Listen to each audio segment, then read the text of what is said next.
Price Lord. கர்த்தருடைய பரிசுத்த நாமத்துக்கு மகிமையுண்டாக. இன்றைக்கு இந்த வீடியோ பார்த்துட்டு இருக்கிற உங்களுக்கு கிருபையும் சமாதானம் பெருக்கடவுது. இன்றைக்கு நம்ம என்ன பார்க்க போறோம் அப்படின்னு பாத்தீங்கன்னா 1 பேதுரு 3:12 உங்களுக்காக நான் படிச்சு காமிக்கிறேன். கர்த்தருடைய கண்கள் நீதிமான்கள் மேல் நோக்கமாய் இருக்கிறது, அவருடைய செவிகள் அவர்கள் வேண்டுதலுக்கு கவனமா இருக்கிறது, தீமை செய்கிறவர்களுக்கோ கர்த்தருடைய முகம் விரோதமா இருக்கிறது.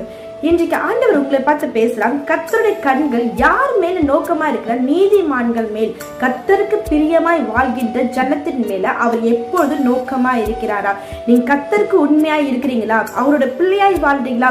அப்ப அவரோட பார்வை எல்லாமே எங்க இருக்கு அப்படின்னு பாத்தீங்கன்னா உங்க மேல இருக்குங்க. அது மட்டும் இல்ல, நேற்று நான் ஒரு வார்த்தையை சொன்னேன். நீங்க ஒன்றுக்கு கவலைப்படாம உங்க கவலைகளை வேண்டுதலும் ஜபத்தினாலும் தேவ சமூகத்துல ஏறிடுங்க சொன்னேன். அதே போல ஆண்டவர் இன்றைக்கும் சொல்லிறாரு, அவருடைய செவிகள் எங்க இருக்குன்னா வேண்டுதல் செய்கிற உங்க மேல, உங்க வேண்டுதலோட சத்தத்தை அவர் கேட்டு கொண்டிருக்கிறேன் என்று கர்த்தர் சொல்கிறார். உங்க ஜபங்கள் ஒரு நாளும் வீணாய் போவது இல்லைங்க. நீங்க ஒன்றுக்கும் கவலைப்படாமல் உங்க ஜபத்தினாலும் வேண்டுதல்னாலும் தேவ சமூகத்துல வைக்கிற ஒவ்வொரு ஜபத்திற்கும் இந்த வசனத்தின்படி அவர் செவி சாய்க்கிறார்.